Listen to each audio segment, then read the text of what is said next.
diberitakan di sejumlah media bahwa sejumlah negara Eropa, terutama yang tergabung di NATO, yang mulai melakukan atau memberlakukan sanksi kepada Rusia, ya pasca serangannya terhadap Ukraina, seperti pembekuan aset sejumlah bank dan pengusaha Rusia, kemudian juga penghentian proyek pipa gas senilai 11 miliar dolar US dan seterusnya ya.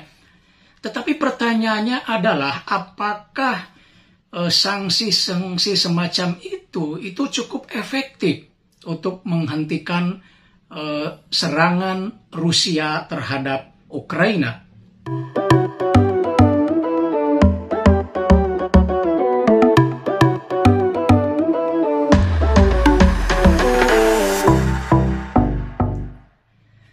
Teman-teman sekalian, bertemu lagi dengan saya di IRC13 Channel. Apa kabar semuanya? Semoga Anda dan kita semua baik-baik saja, tetap semangat menjalankan aktivitas hidup.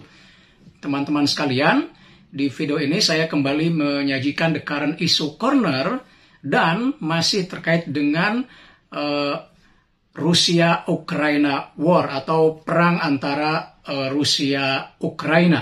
Ya. Nah, seperti kita ketahui bahwa sampai saat ini serangan Rusia ke Ukraina itu masih terus berlangsung ya. Tentu persoalan sebab-sebab perang itu sudah banyak diulas. Nah, yang ingin saya komentari saat ini adalah tentang ancaman negara-negara Eropa, ya, Eropa terutama yang tergabung dalam NATO plus Amerika dan Kanada ya, yang ingin memberlakukan sanksi bila mana Rusia terus-menerus melakukan serangan atau invasi ke Ukraina. Dan kini mereka bukan hanya sekedar ancaman, tapi juga sudah mulai menerapkan sanksi itu, ya seperti ya pembekuan aset sejumlah pengusaha, sejumlah bank dan pengusaha Rusia, atau juga penghentian proyek pipa gas ya senilai 11 miliar dolar AS ya, dan lain sebagainya. Ada bentuk-bentuk sanksi yang lainnya ya, agar Rusia menghentikan serangannya terhadap Ukraina. Tapi pertanyaannya adalah apakah sanksi-sanksi semacam itu cukup mempan atau membuat Rusia takut ya, sehingga kemudian mereka akan tunduk terhadap keinginan Eropa tersebut. Nah, saya mengatakan bahwa sanksi-sanksi semacam itu terhadap Rusia mungkin tidak akan membuat Rusia ketakutan atau kemudian Rusia akan goyah gitu ya. Karena apa? Karena Rusia ini adalah sebuah negara yang besar ya, dulu merupakan salah satu superpower, dan kalau kita melihat dari berbagai segi saat ini ya Rusia punya kemampuan yang luar biasa. Ya, bukan hanya dari persenjataan, tetapi juga secara ekonomi ya. Bahkan Vladimir Putin sendiri sebelum melakukan serangan ke Ukraina kan pernah mengatakan bahwa Rusia sudah siap dengan segala kebutuhannya gitu ya. Dan yang menarik juga ungkapan mantan presiden Rusia Medvedev itu ya. Dia mengatakan di sejumlah media sosial yang dikutip oleh banyak media termasuk media kita bahwa Rusia menurut Medvedev itu tidak butuh hubungan diplomatik dengan negara-negara barat. Bahkan dia mengatakan tutup saja, gembok saja kedutaan-kedutaan barat yang ada di Rusia, saking tidak membutuhkannya. Ini artinya bahwa Rusia adalah sebuah negara yang punya kekuatan dari banyak segi untuk berdiri sendiri. Dan itu tentu saja masuk akal ya. Kalau kita lihat misalnya seperti Korea Utara saja ya, meskipun dijatuhi sanksi, diisolasi gitu ya, tapi sampai saat ini masih tetap berdiri, masih tetap kuat ya di bawah kepemimpinan Kim Jong-un. Dan apalagi Rusia gitu ya, dengan kemampuannya, dengan kekuatan yang dimilikinya. Ya, apalagi Rusia ini juga punya banyak sekutu ya. Eropa Timur udah hampir pastilah itu merupakan sekutu-sekutu Uni Soviet, mungkin tidak semua ya, tapi banyak yang menjadi sekutu-sekutu Rusia gitu ya.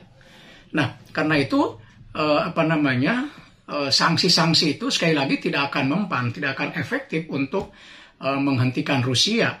Mungkin ada dampaknya secara misalnya personal ya, ada beberapa pengusaha Rusia, katakanlah seperti Roman Abramovich yang menjadi pemilik Chelsea, klub Liga Primer Inggris itu ya, mungkin dia akan terkena dampaknya, bahkan diberitakan sudah rugi luar biasa. Tapi itu secara personal saja, pengusaha personal. Tapi kalau secara umum Rusia, ya saya kira tidak akan tergoyahkan gitu ya. Karena itu menurut saya, ya solusi yang paling tepat saat ini supaya peperangan ini segera berakhir adalah gencatan senjata, kembali ke negosiasi. Dan menurut saya Ukraina sebaiknya memang kembali ke negosiasi, tidak perlu malu untuk mengatakan bahwa mereka memang tidak akan mampu melawan Rusia dengan segala kekuatannya. Ya. Ukraina tidak akan bisa meminta bantuan NATO plus Amerika, Kanada gitu ya. Bantuan yang sifatnya ikut peperangan. Karena itu konsekuensinya akan besar. Saya kira juga orang-orang Barat yang akan membantu Ukraina dalam konteks peperangan, misalnya mengirimkan senjata, bahkan angkatan bersenjatanya atau tentaranya mungkin akan berpikir ulang karena ini bisa memicu perang dunia ketiga kalau ini dilakukan. Dan yang paling ditakutkan oleh negara-negara Barat plus Amerika kalau sampai kemudian Rusia memencet tombol senjata nuklir yang kekuatannya sangat dahsyat. Dan itu kalau sampai dipencet tombol nuklir itu, saya kira ini perang dunia ketiga benar-benar terjadi. Karena itu menurut saya NATO dan juga negara-negara Barat yang lainnya ditambah Amerika, Kanada gitu ya, berpikir 1000 kali kalau sampai mereka terlibat langsung dalam peperangan membela Ukraina. Ya. Maka sejauh itu mereka akhirnya hanya memutuskan sanksi ekonomi saja gitu ya. Jadi sekali lagi satu-satunya solusi menurut saya Ukraina harus mau kembali ke negosiasi, menarik diri dari peperangan. Bagaimanapun ya, Ukraina tidak akan mampu melawan Rusia yang begitu kuat, yang begitu lengkap persenjataan dan bantuan dari sekitarnya, juga dari Chechnya, dari yang lain-lainnya luar biasa. Sementara Ukraina itu menjadi sendirian, terpojok sendirian. Jadi Presiden Ukraina menurut saya harus berpikir untuk kepentingan negara, jangan hanya untuk kepentingan kekuasaannya saja. Ingat sudah banyak korban berjatuhan, rakyat Ukraina yang bahkan tidak berdosa, ya tidak terkait dengan peperangan harus merasakan penderitaan. Nah, itu harus dipikirkan oleh pimpinan Ukraina sehingga lebih baik menarik diri dari perang atau katakanlah gencatan senjata, kemudian kembali ke negosiasi. Dan itu saya kira sudah ditawarkan juga oleh Rusia. Kembali ke negosiasi, ya. Nah, nanti di situ bisa dicarikan solusinya. Saya kira untuk saat ini solusi yang paling tepat seperti itu agar pertumpahan darah semakin bisa dikurangi, ya. Dan peperangan diharapkan segera berakhir. Jadi kita kemudian tidak terbayang-bayang oleh adanya perang dunia ketiga. Nah teman-teman, itu yang bisa saya sampaikan pada video kali ini. Mudah-mudahan ada manfaatnya. Sampai bertemu kembali di video berikutnya. Tetap semangat.